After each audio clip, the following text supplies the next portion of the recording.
Hai guys, berita besar yang muncul tadi malam di mana SEC menggugat Binance karena telah menjual sekuritas di Amerika Serikat. Kita akan lihat apa yang menjadi berita ini, tanggapan CZ mengenai SEC yang baru saja menyerang Binance, dan ada juga prediksi harga Bitcoin kira-kira arahnya itu akan kemana, apakah dump ini masih bisa terjadi, kita akan lihat.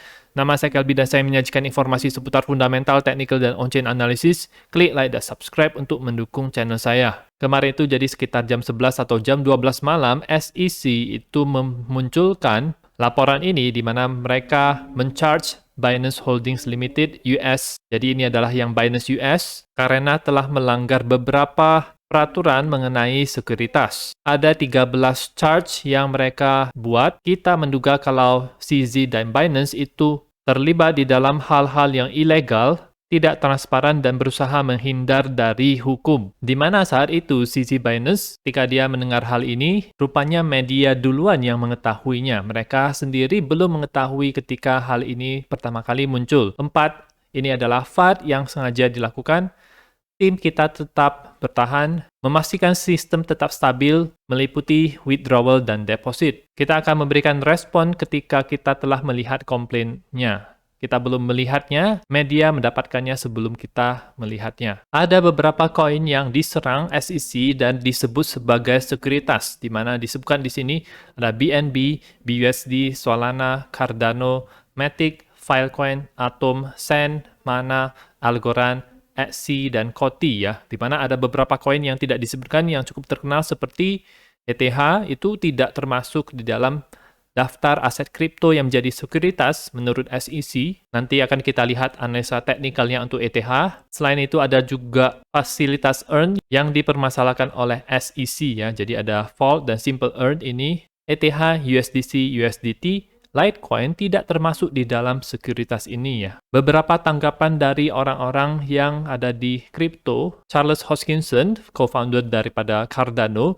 di mana dia menyebutkan ini sebenarnya adalah hal yang sama yang sudah terjadi. End goal daripada agenda ini adalah untuk melancarkan CBDC dan memberikan kontrol penuh kepada SEC atau kepada pemerintah mengenai seluruh aspek finansial hidup penduduk Amerika Serikat. Ini tampaknya itu mengandung ketidaksetujuan dengan eksistensi daripada kripto sendiri. Beberapa orang yang terpilih, maksud dia adalah SEC sendiri, kalau rakyat bisa memiliki identitas yang sepenuhnya milik mereka, memiliki wallet kita sendiri, dan kebebasan untuk mengatur masalah ekonomi kita, itu seharusnya dihilangkan daripada rakyat dan diberikan kepada hanya beberapa atau segelintir orang saja. Jujur, hal yang terjadi ini bukanlah hal yang baru. Ini adalah pertarungan yang sama mengenai kebebasan dan otoritarian dengan pemain yang berbeda, teknologi dan kata-kata yang berbeda. Dia akan ada beberapa hal yang akan sampaikan lagi, tetapi menurut dia, kita akan baik-baik saja, semuanya itu baik-baik saja, dan masa depan kita sangat cerah untuk industri kripto. Co-founder daripada Tron sendiri, Justin Sun, ini mendukung CZ dan mengatakan kalau CZ adalah orang yang jujur dan benar, dan berharap hal yang terbaik agar Binance itu bisa mengurus masalah legal mereka. Justin Sun juga memberikan dukungan dan menyemangati CZ Binance. Kalau kita lihat untuk user-user yang WD daripada Binance dari 9 jam terakhir itu tidak ada withdrawal yang terlalu signifikan, malah balance-nya itu naik di dalam exchange. Dan kalau kita melihat chart ini adalah outflow Bitcoin terbesar di Binance tahun ini, di mana terjadi penurunan ini. Tetapi kalau kita zoom out, sebenarnya ini tidak ada apa-apanya, malah secara tren itu masih dalam posisi naik untuk jumlah Bitcoin yang ada di exchange. Dan kalau kita melihat pilihan-pilihan koin yang dianggap sekuritas oleh SEC, itu sama banget dengan koin-koin yang di-approve pemerintah Hong Kong agar bisa di-trading dan dimiliki oleh user retail di sana. Ada Sand, ada Cardano, Matic, Solana, Axie, Atom. Jadi ada kemiripan antara koin-koin tersebut yang SEC serang. Dan dari berita tersebut itu membuat harga Bitcoin langsung terjun ke bawah, di mana kalau kita lihat untuk time frame weekly-nya, ini dia dalam posisi merah dan mengarah ke bawah. Dia sekarang berada di bull market support band, yaitu 21 week EMA dan 20 weekly MA, harga berada di bawah bull market support band tersebut, tetapi kita harus melihat untuk akhir minggu, close minggunya, apakah bisa berhasil bertahan di atas bull market support band ini. Kalau misalnya berhasil bertahan, maka akan bagus. Ya, jadi kita hanya meretest daerah bull market support band saja. Sebelumnya kita juga meretest ini di bulan Maret. Habis itu kita bisa close di atas dengan cepat dan minggu kemudian itu dia langsung naik dengan cepat ke atas. Jadi untuk close minggu ini harus bagus di atas bull market support band.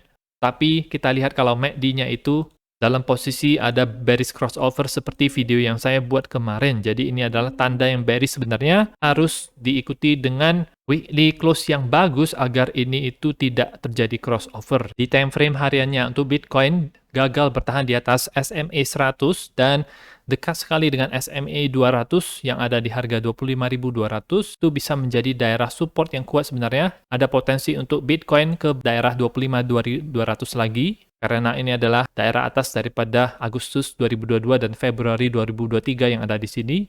Wajar saja kalau misalnya terjadi retest atau ke bawah lagi ke 25.200, dan dari situ saya akan expect ada bounce yang cukup kuat yang bisa terjadi.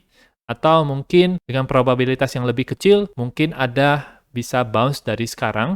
Di time frame 1 jamnya itu berada di dalam posisi oversold, jadi sangat oversold sekali di 14.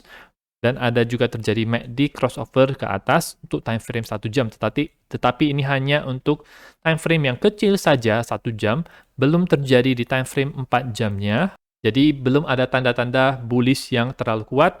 Masih harus menunggu pola apa yang terjadi berikutnya. Kalau misalnya polanya itu korektif, ya hanya sideways di sini saja, naik tapi sedikit saja. Nah, berarti tandanya itu bisa ke bawah lagi, mungkin ke 25.200, habis dari situ akan bisa naik ke atas. Chart ETH ini menurut saya cukup menarik, apalagi ETH Bitcoin setelah terjadi fake out, breakout ke atas ini, rupanya dia berbalik arah karena adanya isu Binance tersebut, dan kondisi sekarang indikatornya ini berubah menjadi bearish ya teman-teman, setelah terjadi candle merah yang tebal ke bawah ini. Hari ini ada sedikit pemulihan, dan harga saya lihat itu bertahan di atas SMA 100 ya teman-teman, jadi close di atasnya, dan yang hari ini juga bisa bertahan di atas, yaitu di 1809. Tetapi sayangnya ini dia berada di bawah EMA ribbon ini, harus cepat-cepat ke atas agar bisa dalam posisi yang bullish lagi. Jadi untuk sementara, untuk Ethereum ini masih dalam posisi bearish, kecuali kita melihat ada V-shape recovery yang cepat ke atas, itu bisa membuat Ethereum bullish kembali.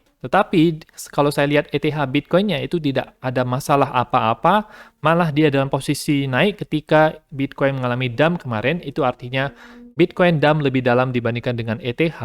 Lagi pula ETH tidak masuk di dalam daftar koin-koin yang menjadi sekuritas di laporan SEC tersebut. Mencapai daerah resistance yang ada di sini, pas sekali yang ada di sini, 0,070, kalau bisa lewat itu akan sangat bullish untuk ETH Bitcoin. ETH cenderung akan outperform Bitcoin kalau misalnya itu terjadi, malah semakin menguat. Dan Bitcoin dominance ini juga masih mengalami penurunan setelah terjadi breakout daripada pola triangle ini. Indikatornya masih menunjukkan kalau Bitcoin dominance itu bearish, ini sebenarnya didominasi oleh ETH ya. Jadi kita masih melihat ETH ini yang bertarung melawan Bitcoin agar bisa lebih outperform Bitcoin. Dari saya sendiri, menurut saya ini adalah serangan yang sengaja dilakukan oleh SEC dan merupakan wacana Amerika secara besar, yaitu agar perusahaan-perusahaan kripto ini tidak bisa bertahan dan mereka juga bisa melancarkan CBDC mereka, sehingga CBDC itu bisa dipakai untuk mengatur segala hal, termasuk finansial semua penduduk warga Amerika Serikat. Jadi mereka serang satu persatu exchange yang ada di Amerika. Yang kena sekarang itu adalah Binance US, dan dari saya sendiri yakin dengan CZ Binance, kalau Binance itu tidak insolvent, mereka pasti ada dana kalau misalnya kita akan melakukan withdraw.